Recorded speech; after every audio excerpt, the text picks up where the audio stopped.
Anyway, let's see here. What else can we get into before we take another short break? You want to play that? Interview that I did with Maximum Threshold? Sure, let's do that. We've been meaning to do that for weeks. Yeah, that's been kind of off the table for a while. Sure. Let me grab it here real quick before we. I know I have it. I had it up on the desktop here earlier. What was the name of the thing again? Sick Puppies. Oh yeah, I know where it's at. It's right here. All right, tell us about the Sick Puppies. Well, as we talked about a few weeks ago, I went down to the Rock on the Range, which is a big 3-day festival in Columbus, Ohio. Sure. And there's a lot of bands that played and whatnot. And on the third day of it, we hooked up, myself and the lovely Stephanie, hooked up with Dominic and Michael from Maximum Threshold. Okay. And Dom was just being awesome. He was just kind of swapping passes with us so that we could get in and get free water and drinks and free water. Okay. And food and shit, and air conditioning because it was fucking hot. Now, how did Dominic arrange to where he was in the press tent and had a table and all that other stuff? Did he just? He just asked, he just there was actually an email that went out. I had it too, and I just didn't bother. Okay, so you just didn't pursue it. That's yeah. I wanted to have fun. I didn't want to work. Got it. And there's somewhat of an expectation of working. Sure. Like they literally assign you a table, and if you're not there, well, then the next year they're going to remember. You know what I mean? Got it. All right. I didn't know how that worked for you, so yeah. I'm just next year I'm going to do it. Sure. Next year I'm definitely going to do it. But this year I just wanted to go and hang and have fun and party. So anyway, so he got me in there, and what ended up happening was the way it worked is there's like 50 tables in the room, and it's not a big room really. And what would happen is a band would come in through the door, and then their publicist would kind of lead them around or split them up and get them doing interviews with all the people that were on their quote unquote list. Now I saw where it was videoed on your Facebook where you guys interviewed Satchel and what's his name from Steel Panther. Yeah. Mm-hmm. Now, did you hear their final interview? Because the audio that obviously that you had on your Facebook was picked up from what was that? An iPad or something, whatever it was. Now, with all the noise going on in that tent, did Dom actually get a good interview? Yeah. He did because he had we had a handheld too. Yeah, I saw it, but even with that, I was wondering how the interview came out because it came out pretty good. Okay. I mean, you hear background noise. I mean, it's not like this quality, but I mean, it is what it is. But it was loud in there. Yeah, it was definitely loud in there because you had at any given point you had like 10 to 15 band members doing interviews at 10 to 15 different tables. Right. So yeah, it wasn't quiet and. It was what it was. It was a rock interview tent. Sure. But so what happened was at one point Dom and Michael walked away from the table, so it was just me and Steph sitting at the table, kind of holding down the fort. And out of the blue, here comes this publicist. And he goes, "Hey, this is Mark, whatever his name is, from Sick Puppies. Are you ready for your interview?" And I was like, okay, because I didn't want them to get screwed out of it. Sure. And, so I started waving them down. And meanwhile, we sat this guy down and got him positioned and, got him ready to do his interview. Well, when I sat down, only Michael came over, and he's kind of the wilder one of the two. Okay. And Michael was just like, I was getting ready to get out of the way. And he's like, no, stay here and do this. We'll just co-do it and see what happens. Now, were you familiar with the band at all? Not at all. Not at all. Didn't know shit about them. Now, are they an up and coming band, or were they local, or? No, they're new. They're up and coming, I guess. They have an album coming out. I think he says in the interview when it's coming out, but I don't know if I saw them or not. And if I said that I did in the interview, I was lying to not sound like I just didn't watch them. Sure. But yeah, I didn't know a whole lot about it. But what was weird was it was a quick role reversal from what you and I do. Okay. because literally I was being the straight guy, and he was asking all the wacky fucking crazy questions. Sure. And this guy didn't know what to fucking make of us. Right. It was very weird. But you pulled it off, though. We pulled it off, and I mean, for those guys, I know Dominic was happy as fuck with it. So, you know, it worked for what they do. Okay. I don't know that it works with what we do, but it's okay, because we wouldn't really interview this band anyhow. Well, was Dom expecting this? No, nobody expected it. It literally was, the only reason I ended up at the table doing it was because the publicist saw me and thought I was the guy that was running the show. Okay, so Dom wasn't even familiar with these guys.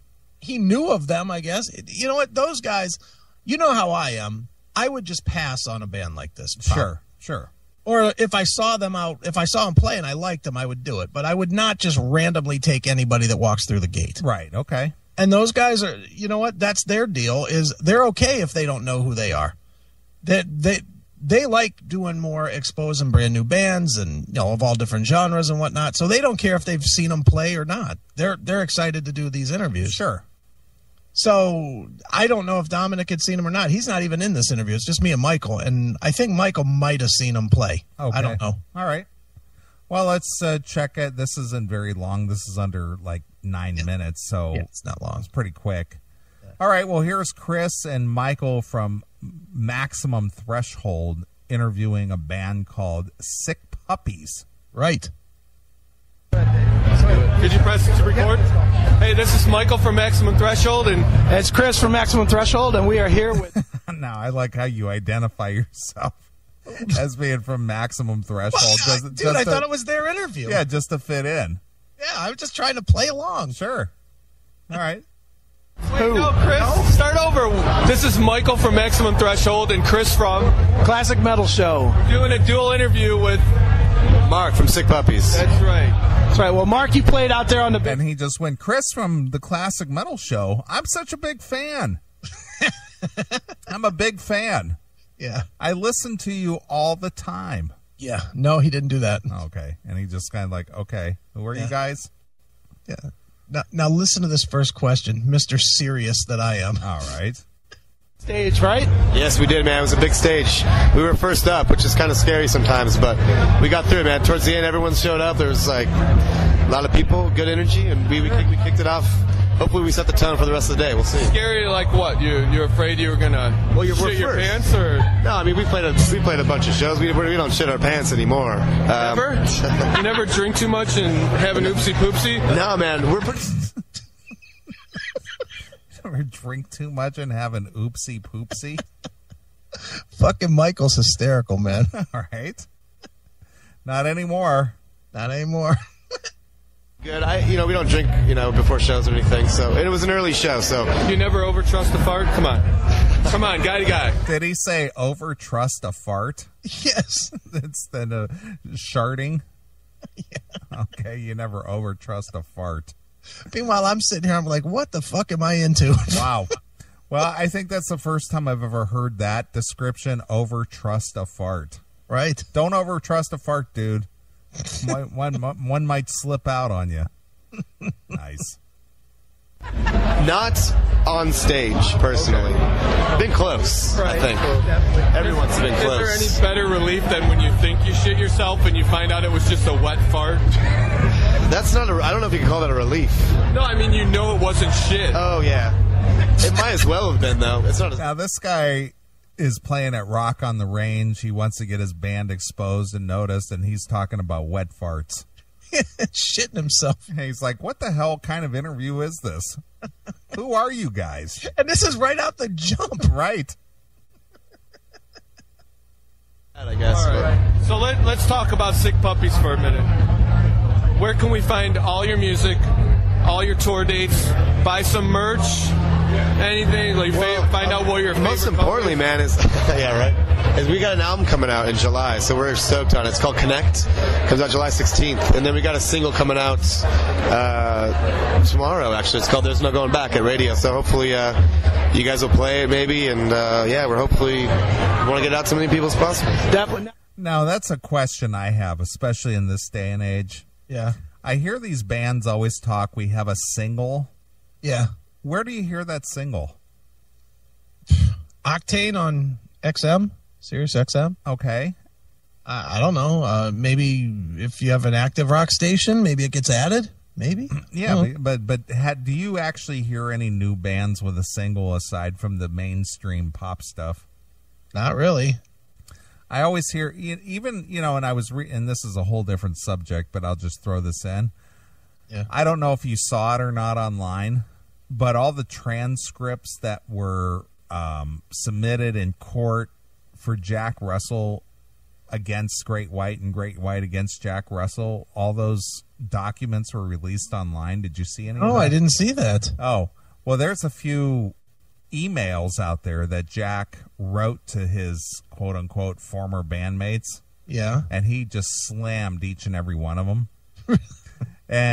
But the thing is that they were the band Great White with the Mark Kendall and Terry Illowis. Yeah. They were talking about this latest release, Elation, that they quote-unquote released 3 singles from it. And it's just like, well, where did they get played? Well, I know the one song gets played on Ron Keel's show because I hear him play it every week. On Ron Keel's show? On Ron Keel's show. He plays that song, Sweet Willies or whatever it is. Well, regardless of that, I mean, Ron Keel is one of them. Right. So, and that's not to take anything away from Ron, but does that really count? Yeah, that's a play. But that's just like us playing it. Yeah. But we don't go with singles. We just play something. We don't even go, hey, what's the single off of this? But you know what, though, dude? There are times that we do. Look at the Queensryche. Periodic. But we were barred from doing any more than that. Right. But I mean, that because they had a quote-unquote single out. Redemption. I get it. But we're not mainstream radio. Right. So when they say we got a single coming out, blah, blah, blah, where are they releasing this? What outlet are they releasing this on? YouTube. Okay, that probably is YouTube. Well, okay, well that just kind of answers my question. There's not a mainstream outlet even. No, I mean, a band like this, their hope is that when they're releasing a single, they hire a company to shop it to the radio stations. That won't ever play it. A station will add it. Yeah, so they pay this company to shop it around, and they get turned down by everybody. Yeah, or some companies will take it for those flyaway trips where they give away to listeners to go. Hey, go to Maui with Sick Puppies for the weekend. Yeah, sure, right. That kind of shit. Yeah, okay. All right, let's listen to more about wet farts. All right. Now, man, when you're getting ready to do a record in today's world, obviously the goal is no longer to sell a bunch of records as much as just to tune people in to, know the music so that you can, sell merch and get people out. How difficult is it to, get people to know about a newer band like yourself at this point? Yeah, it's I think the social networking thing is big nowadays. It's a lot different than it was in the 80s or 90s with, albums just selling because people bought albums. They don't do that anymore. So we got to find new ways to get our music out there. And, Twitter, we're all involved with Facebook, Twitter, Instagram, all that shit. So, yeah, it's good. Well, throw out your Twitter handle, or what do they call it, Twitter? Yeah. The Twitter handle. Throw your Twitter handle out there. Michael fucking rules, dude. He's like so oblivious to everything. That's so funny. But that he goes, well, they don't sell records and albums anymore, and we got to find new ways of getting it out there. Yeah. It's like, well, that's what he just asked you. How do you get it out there?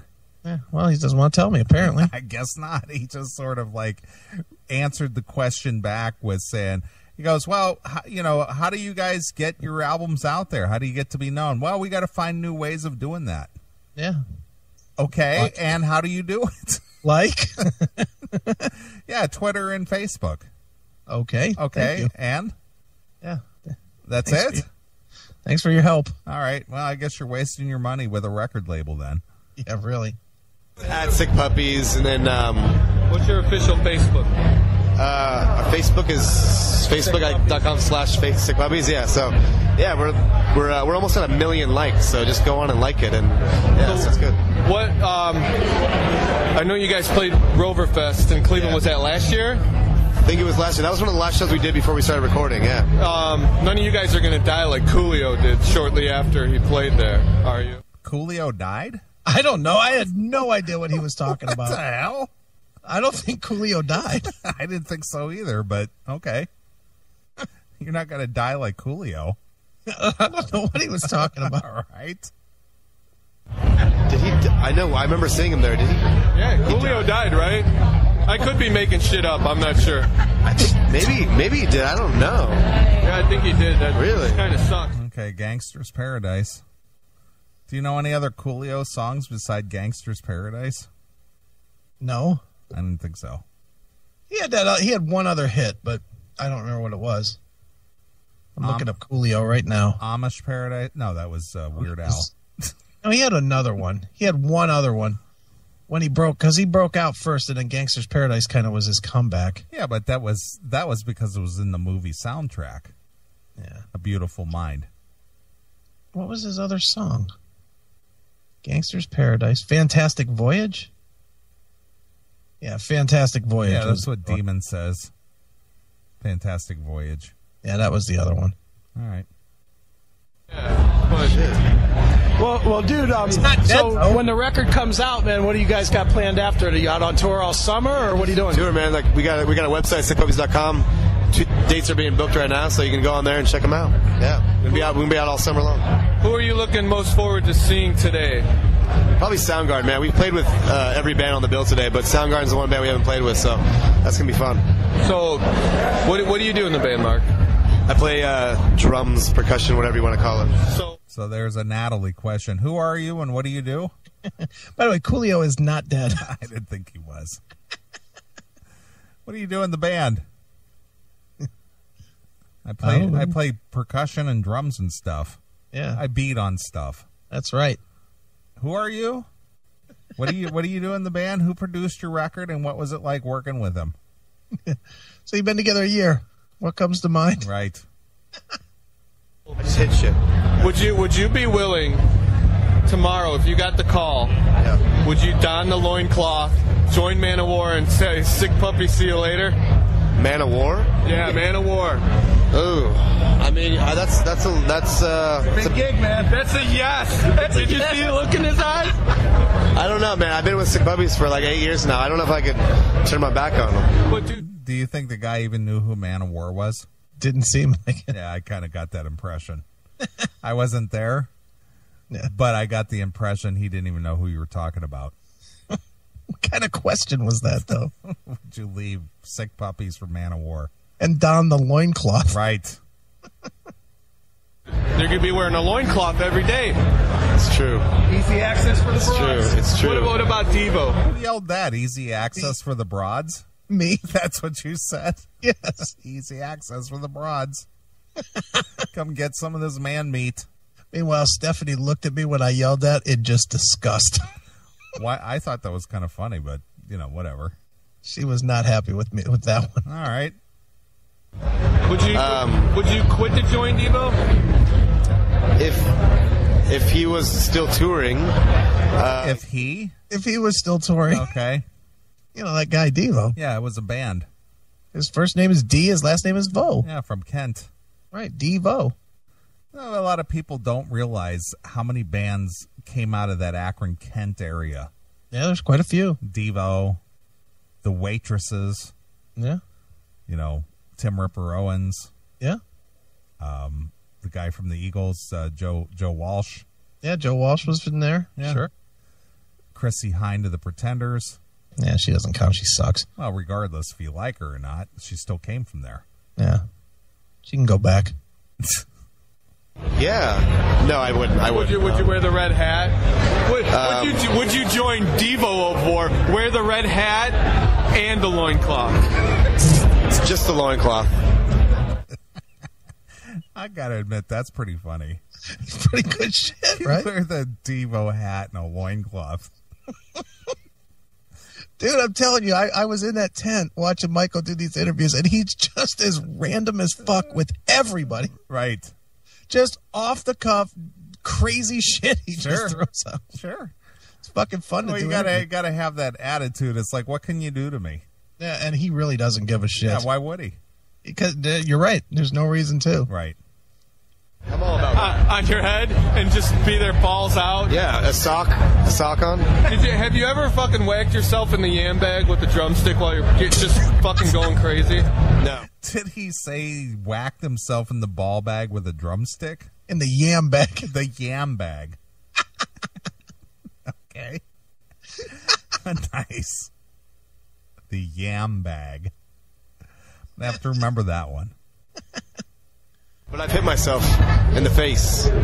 Never hit myself in I mean, the I know the balls. snare's right there, but you know, one never flew up man. and hit you right in the yammer. No, I've hit myself with my stick, yes, but not down there. Have you ever knocked out a chick or a dude in the front row winging one out? I think today I did. I actually today I hit a security guard in the head. I saw it. It's pretty funny.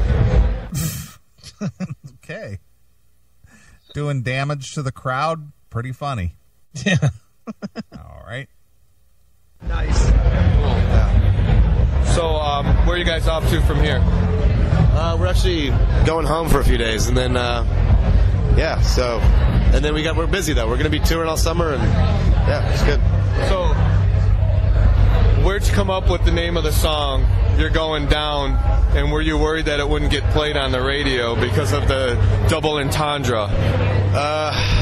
No, it was definitely it came from the fight mentality of You're Going Down, not the sexual one. So, Would you rather fight or get a blowjob? oh man. Would you rather fight or get a blowjob? Boy, that's a tough question to answer. Not. Nice. Great. Fight him getting a blowjob at the same time. That'd be amazing. Yeah, I'm usually fighting a chick to give me a blowjob too. That was a good line. That was a good line.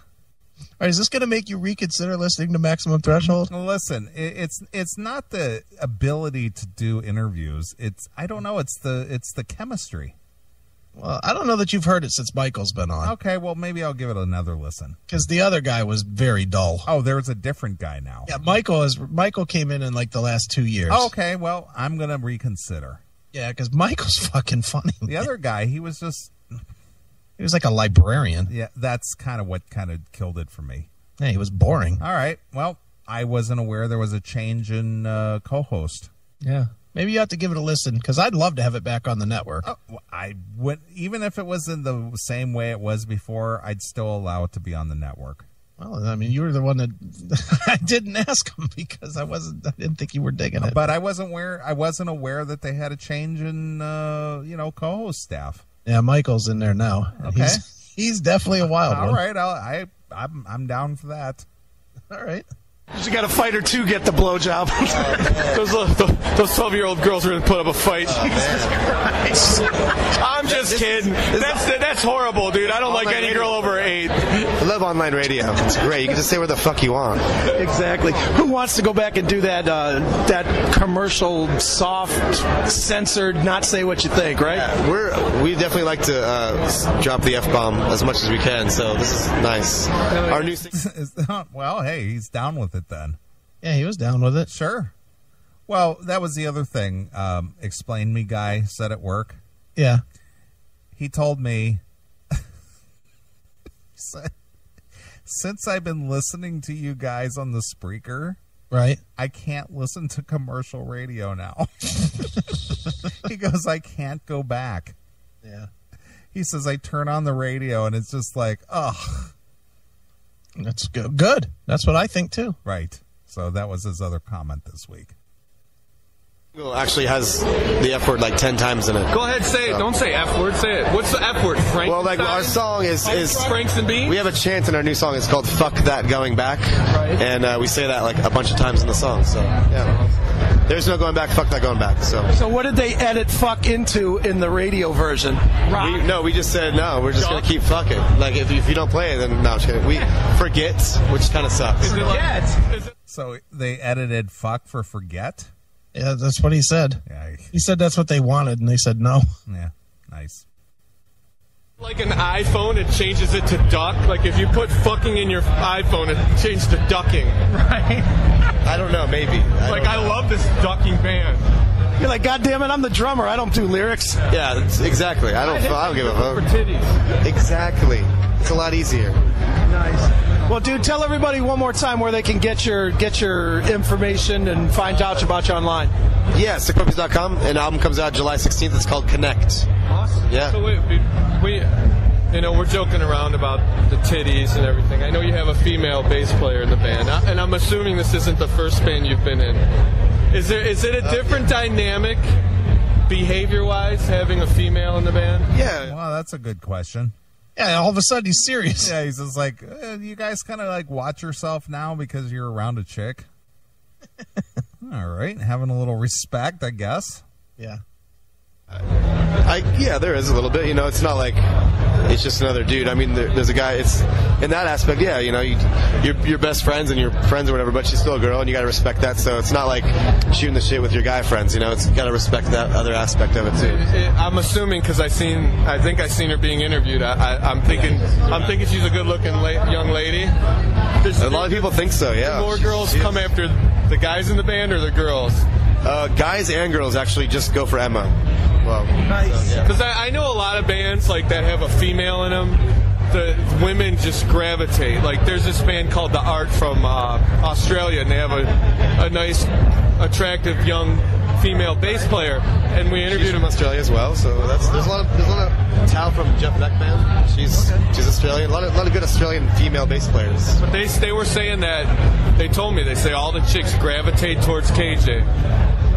We just got the wrap-up sign from your manager, so we got about a minute left. Tell us whatever you want. You got like a minute and a half. Oh man, Give us that website again. I've said everything I think I needed to say, but thank you, Maximum Threshold Radio online for and Classic Metal Show. Thank you for having us. Rock on the Range is like the premier fucking rock festival, so we're glad to be here, man. It's been fun. Now we just get to party and have fun, so our set's done. Get fucked up and do some fucked up shit. Thank you, Mark. Sick Puppies. Sickpuppies.com. Thank you very much. Awesome. You want to do the IDs? Well, that was fun. It was fun, right? Yeah, he had a good sense of humor, and he didn't wince at the questions or, act like he was like appalled or, whatever. So, yeah, I can appreciate a guy who just like rolls with it. Yeah, it was fun. All right, cool. So your friend over there, Michael, Yeah. he obviously took the lead on this, and you just kind of sat back and Sure. chimed in now and again. Yeah, I just sort of jumped in a little bit. which is unusual for you. I know. I never am the sit back guy. I'm usually the guy that's lining up to smack them. Did you find yourself compelled to want to jump in more, or were you just like satisfied sitting back? Not at all. Not at all. It was very uncomfortable for me. But you did it because it's not your gig. Yeah, it's not my show. I shouldn't take the lead, Sure. And so I didn't. I just kind of let it's Michael's show. Right. I get it. I was just, I'm just trying to reconstruct the scene there. Sure. And seeing you sit back and kind of have that nervous energy like, man, I want to jump in on this and Yeah. kind of take over. And believe me, I wanted to, but it went good. Look at Psycho Postman in the chat. Let Natalie have a whack at him. She'd probably do great. I did listen to Natalie this week with the Hatriot. Oh yeah, how was with the Hatriot? Yes. Just the fact that Zetro did not let her off the hook. I know, it's great. I enjoyed that. It's too funny. So good. Well, coming up here in about 12 minutes, we got John Oliva, All right. formerly of Sabotage, currently of John Oliva's Pain, currently of TSO. That guy's always busy. He's got a new CD coming out in, I think it's like the July, maybe? July something, first week of July. Right. What is it, first Tuesday in July? Yeah, whatever that is, that's when it'll be. On Raise the Curtain. Whatever that'll be. Whatever it is, who cares? Second, third. That's the other thing. Do you have an answer for this? Because even after all these years of being in the business and actually working at a record store. Mm-hmm. What is the reason for new CDs to be released on Tuesday? Well, in the old days, it's based on the old days, not now. Mm-hmm. But in the old days, there was no deliveries on Sundays. So stores would get them on Monday, and that would give them time when the store closed Monday to stock for Tuesday. Okay. On the shelves. Sure. And the record companies didn't want to send them on Friday for Saturday so they'd have them Saturday so they could open on Monday with them. Mm-hmm. Because the stores will all sell them on Saturday. Look at you. Look at you, just full of knowledge. I know a little something. Yeah, you do. And I worked at a record store. Don't forget, I almost bought one. Thank God I didn't do that. I almost bought one. Thank God you didn't do that. I almost bought Digital Days, dude. Oh, dude, what a wreck that would have been, huh? That was right at the very beginning of the decline of brick and mortar stores. That was, dude, same with me. I was all set, had money aside, ready to go. I was going to open Disc Den 2. I tendered an offer for Digital Days. Right. Thank God he turned it down. Yeah, he was offended at my offer. Yeah. How's he feel now? I ran into that guy. His name was Ron. Yeah, it was what car wash? I ran into him like 2 years later. I tendered an offer. Yeah. How much did you offer? Just tell how much you offered. $88,000. He was offended by $90,000? Yes. He felt it was worth way more. How much did he feel it was worth? He thought it was worth $250,000? No. He thought it was worth between 120 and 150. Insanity. Well, I offered $88,000. And he was offended at that, and he did not come back with a counter offer. He didn't even counter offer or say, I don't want to do it or anything. He just clammed up and didn't talk to me at all, like I was, trying to slap him in the face or something. Where did he come up? Where did you come up with the number $88,000? I did a due diligence on the stock. Right. And on the receipts and the monthly income. I did the whole spreadsheet thing. Okay. And, I did a trend over a period of time, et cetera, and what the store would gross in a year, right, and what the net would be. Mm-hmm. And that's how we came up with it. So $88,000 would have put, what, 50 or 60 more in your pocket? like that would pay the bills plus? Yes, exactly. Right. Exactly. Okay.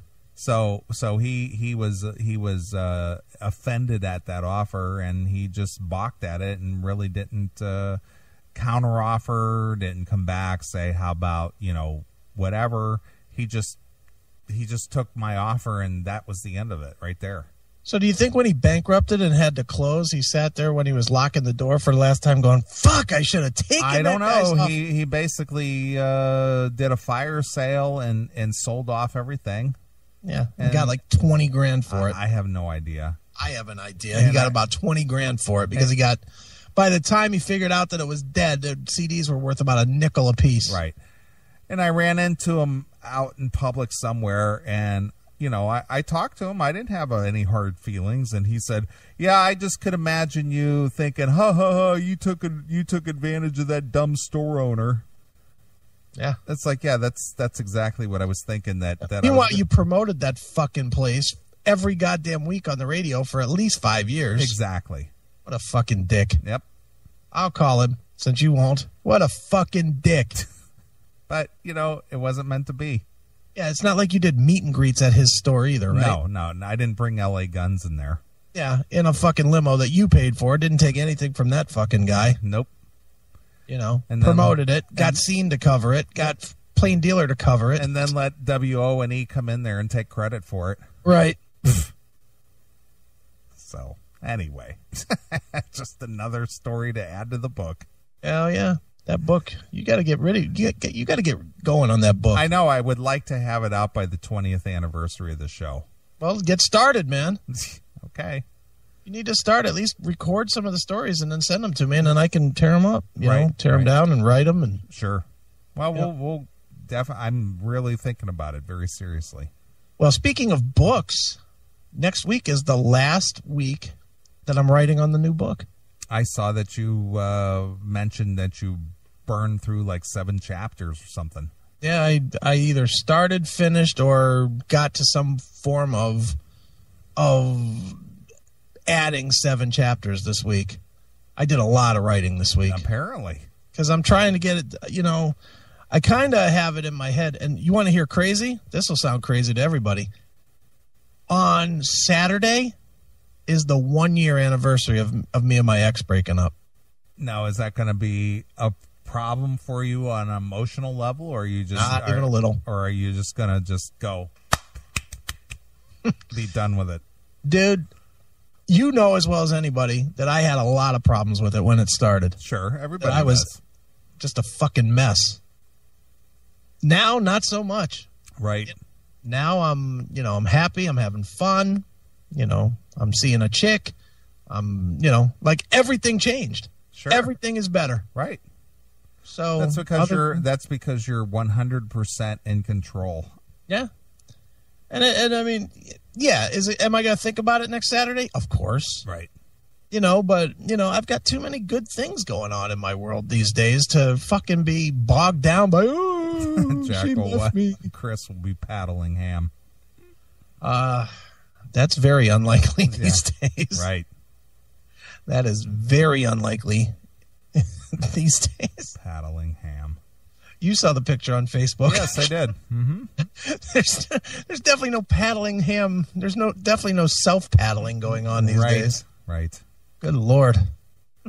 I know after I was divorced and I started dating a girl who was, I was 23 and she was 19. Nice. There was a 5 time a day banger with that girl. Oof, 5 times a day. Yeah. All right, so what's the biggest age gap you've ever had? Age gap? Yeah. 10 years. All right, I beat you. You know how old this one is? No. 32. Well, I'm talking 10 years older. Oh, she was older? Oh, yeah. Oh, wow. I've always gone for older girls for some reason. Really? Yeah, but the one I'm talking about now, she was younger. She was 4 years younger. Okay. But for some reason, I've always gone for older. Are the two main ones since you've been in Chicago? Were they both older? Yes. Really? Mm-hmm. I thought that about the one. No, one not the R. Not the R. No, 10 years. 10 years younger. Yeah. Mm-hmm. I would say that makes more sense because with the picture I saw, I don't see her being older. Yeah. But the one you met 10 years old or 6 years older. Right. So she was a nice girl. Mm-hmm. For a minute. Demon Neeley digs his MILFs. There's some truth to that. Yeah. There's nothing wrong with that. You know what the problem is, though? And this is the problem I'm having. I'll bet you would not have the problem that I'm having with girls that are my age. They can't hang with me. They're not interested in doing what I'm doing. They're certainly not interested in running the way I run. No. They're all like done. They're like done, and they're looking to settle down. And I'm like, I mean, you know my schedule. But the thing is you've been there and done that already, and you're out of that. I'm out of that. I need somebody with some energy, And even this one's 32, and she can't hang. Mm-hmm. She's literally like, I mean, I was talking to her earlier today, and she's already saying, well, we can do something on Wednesday, Thursday, and Saturday, but I can't do these. And Sure. I have shit every day this week. It's all scheduled out. Yeah, I have, dude. I'm constantly scheduled out. Every minute of my life is scheduled out now. Mm-hmm. Because I'm partying. I'm partying hard. I'm having fun. I mean, look, in the next month, I'm going to see 1, 2, 3, 4 concerts. I'm doing the Wisconsin trip. I'm going to Myrtle Beach. I'm going to at least 3 Indians games. This is all in the next 30 days. Sure. It's like, fuck. I am going full speed, man. Loving it. As Jamie St. James sings in the Black and Blue song, heat it up and burn it out. Well, I'm trying to burn that motherfucker down. Right. Because Lord knows I know there's a crash coming. Look, this was the first weekend. I didn't do anything yesterday. I just kind of hung out. You know, I mean, I worked, but at night I didn't do anything. Okay. Had a ton of people calling me saying, hey, what are you doing? Come on out. Didn't go and do anything. Mm-hmm. And that was the first time I stayed home on a Friday night in 9 weeks. Well, sometimes you just got to take that break. I just needed it, dude. I had the way I sleep or don't, as the case may be. I really needed a little bit of a break, and I hope it shows tonight because I'm really feeling fresh tonight. Okay, I feel good. Oh, nice, good and awake. All right, well, John Oliva is supposed to call here in about 5 minutes. All right, cool. So I'm going to play a song from John's new release called "Raise the Curtain." Such a great record. You do like that, huh? I really like it a lot. It's different. It's definitely different. Those people that are looking for Sabotage or are looking for, JOP type stuff, it's not heavy like either of those two. There's a lot more like horns and stuff in it. It's real musical, but man, there's some really good quality stuff in this thing. Sure. Liking it. Right. All right, well, I got the new CD here in front of me. It's called Raise the Curtain, and I thought I'd play a tune here just called Stalker. All right. Stalker. And I'll get John Oliva on the phone, and we'll see what he's up to. Does it say Jaylee in parentheses? Come on, that one's long gone. I know. I know. All right. Well, here it is. It's brand new John Oliva exclusively here on your classic metal show.